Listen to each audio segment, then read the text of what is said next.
ఖుషీరామ్ 4277 ఓట్ల ఆ వెనుకబడి ఉన్న పరిస్థితి కనిపిస్తుంది. అంటే 5000 ఓట్లు వెనుకబడిన 5000 ఓట్ల తేడా ఉన్న నియోజకవర్గాలు చాలా ఉన్నాయి. బాబర్పూర్ నియోజకవర్గ వివరాలు కూడా మనం చూద్దాం. బాబర్పూర్ నియోజకవర్గ వివరాలు కూడా మనం చూస్తే ఇక్కడ ఎక్కువ గ్యాప్ ఉన్న పరిస్థితి మనకు కనిపిస్తుంది.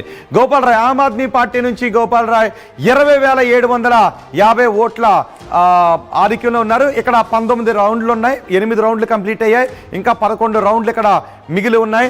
ఈ 8 రౌండ్లు కంప్లీట్ అయ్యే సమయానికి 20,750 ఓట్ల ఆధిక్యంలో ఆమ్ ఆద్మీ పార్టీ అభ్యర్థి కనిపిస్తున్నారు బాబర్పూర్ నియోజకవర్గంలో. ఇక బాదర్పూర్ నియోజకవర్గం కూడా చూద్దాం. బాదర్పూర్ నియోజకవర్గంలో కూడా ఆమ్ ఆద్మీ పార్టీ ఆధిక్యంలో ఉంది. 12,418 ఓట్ల ఆధిక్యంలో ఉంది. ఇక్కడ 5 రౌండ్లు కంప్లీట్ అయ్యాయి. ఇప్పటివరకు 22 రౌండ్లు ఉన్నాయి. మొత్తం 22 రౌండ్లో కేవలం 5 రౌండ్లు మాత్రమే కంప్లీట్ అయ్యాయి. అక్కడ రామ్ సింగ్ నేతాజీ 12,418 ఓట్ల ఆధిక్యంలో ఉన్నారు. నారాయణ దత్త శర్మపై బీజేపీ అభ్యర్థిపై ఆయన. మరో నియోజకవర్గంలో కూడా చూద్దాం. బద్లీ నియోజకవర్గంలో భారతీయ జనతా పార్టీ ఆధిక్యంలో ఉంది. భారతీయ జనతా పార్టీ 3,933 ఓట్ల ఆధిక్యంలో ఉన్నారు. కేవలం ఇక్కడ 4 రౌండ్లు మాత్రమే, 20 రౌండ్లు ఉన్నాయి. దేవేంద్ర యాదవ్పై బీజేపీ అభ్యర్థి 4 రౌండ్లు పూర్తయ్యే సమయానికి 3,930 ఓట్ల ఆధిక్యంలో ఉన్నారు. ఆహిర్.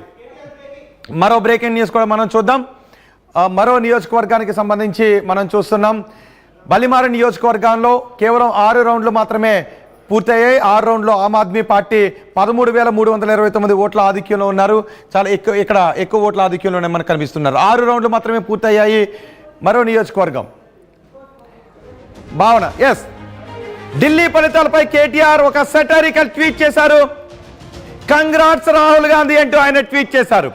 రాహుల్ గాంధీకి కంగ్రాట్స్ చెప్పిన పరిస్థితి మనకు కనిపిస్తోంది. కేటీఆర్ ఒక ట్వీట్ చేశారు. కేటీఆర్ చేసిన ట్వీట్ ని కూడా మనం ఆర్టీవీ స్క్రీన్ పైన చూడొచ్చు. కేటీఆర్ సెటైరికల్ ట్వీట్ చేశారు. కంగ్రాట్స్ రాహుల్ గాంధీ. రాహుల్ గాంధీకి అభినందనలు తెలియజేస్తారు. ఎందుకంటే బీజేపీని మరోసారి గెలిపించామంటూ ట్వీట్ చేస్తారు. ఎందుకంటే ఒమర్ అబ్దుల్లా కూడా ట్వీట్ చేశారు. ఒమర్ అబ్దుల్లా చేసిన ట్వీట్ కూడా Aam Aadmi party BJP, Aam Aadmi party Congress కొట్టుకుని బీజేపీని గెలిపించాయని. ఇక్కడ కంగ్రాట్స్ రాహుల్ గాంధీ, బీజేపీని మరోసారి గెలిపించామంటూ సెటరికల్ ట్వీట్ చేశారు. కేటీఆర్ చేసిన ట్వీట్ ని కూడా మనం చూడొచ్చు. ఇక్కడ ఆమ్ ఆద్మీ పార్టీ కాంగ్రెస్ రెండిటికి వచ్చిన ఓట్ షేర్ చూస్తే బీజేపీ కంటే ఎక్కువ ఓట్ షేర్నే సాధించాయి. కానీ కేటీఆర్ చేసిన ట్వీట్ని కూడా మనం చూస్తున్నాం.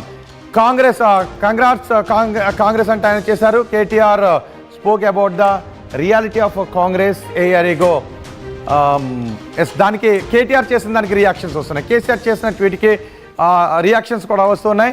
Congrats to Rahul Gandhi for winning the election for BJP at again. మరోసారి బీజేపీని గెలిపించడానికి రాహుల్ గాంధీ చేసిన ప్రయత్నం అంటూ ఆయన చేసిన ట్వీట్ని కూడా మనం చూస్తున్నాం. రాహుల్ గాంధీకి అభినందనలు తెలియజేస్తున్నారు. ఇక రాహుల్ గాంధీ నాయకత్వం గురించి పెద్ద ఎత్తున చర్చ జరుగుతుంది. ఒకవేళ ఆమ్ ఆద్మీ పార్టీ కాంగ్రెస్ సీట్ల షేరింగ్లో వ్యూహాత్మకంగా వెళ్ళి ఉంటే పరిస్థితులు వేరే రకంగా ఉండేవి. మొన్న జనరల్ ఎలక్షన్స్లో పార్లమెంట్ ఎన్నికల్లో ఒక వ్యూహంగా వెళ్ళారు. కానీ ఢిల్లీ ఎన్నికల దగ్గరికి వచ్చేసరికి మాత్రం కాంగ్రెస్ ఆ వ్యూహంతో వెళ్ళలేకపోయింది. ఆమ్ ఆద్మీ పార్టీ ఆ వ్యూహంతో వెళ్ళలేకపోయింది. ఒకసారి ఢిల్లీ బీజేపీ క్వార్టర్స్ దగ్గర నుంచి మా ప్రతినిధి గోపి ఉన్నారు పూర్తి సమాచారం అందించడానికి. గోపి, 43 స్థానాల్లో ప్రస్తుతం బీజేపీ ఆధిక్యంలో ఉంది. దీంతో ఢిల్లీ హెడ్ క్వార్టర్స్ దగ్గర ఎటువంటి పరిస్థితులు కనిపిస్తూ ఉన్నాయి?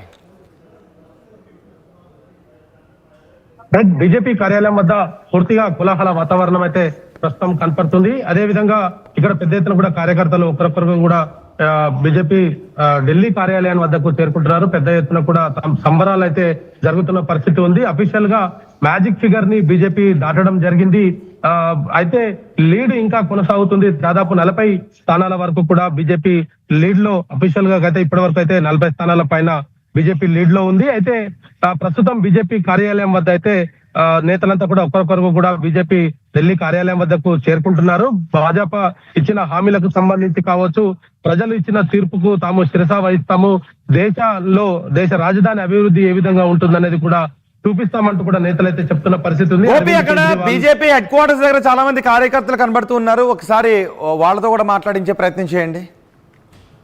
ఖచ్చితంగా ప్రస్తుతం కార్యకర్తలు అయితే ఇక్కడ పెద్ద ఎత్తున కూడా ఉన్న పరిస్థితి అయితే చూస్తున్నాము.